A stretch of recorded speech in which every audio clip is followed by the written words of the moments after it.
Once there was a carpenter who was very skilled and talented in his work. He had spent more than 25 years doing his work. Now he wanted to retire after a long and dedicated career in building houses. At the very beginning of his career, when he joined a very well-known contractor, he had been required to make a very special promise. The carpenter had to promise the contractor that every house he built would be built as if it was the most important project he had ever been given. He also had to promise that every house would be built with full of creativity, dedication, love and care. Getting ready to retire, the carpenter went into his boss' office to inform him about his plans.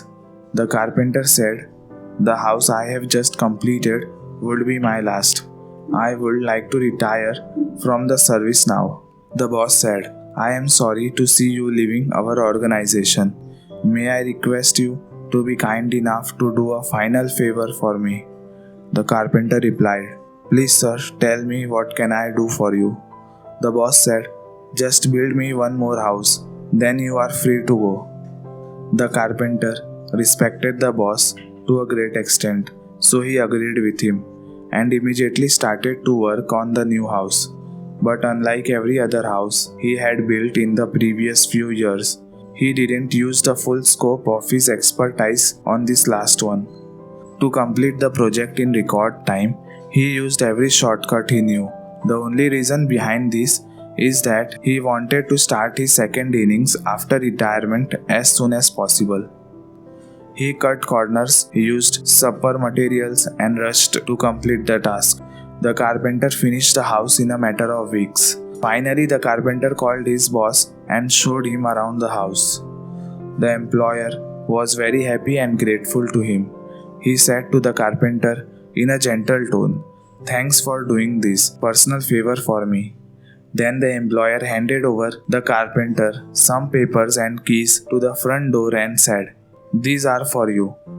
The house you just built is my parting gift for all your years of hard work and dedication."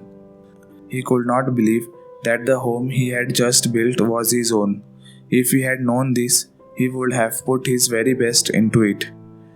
The lesson we learn from this story is, you must keep your promises and fulfill your commitments. The carpenter broke his early promise. He failed to keep the promise he had made to his employer and to himself. The promise that he would do his work with excellence and true mastery of his craft. As a result, he did not put in his full efforts to build his own house. Just because he breached his commitment, he ended up living in the only inferior home that he had ever built.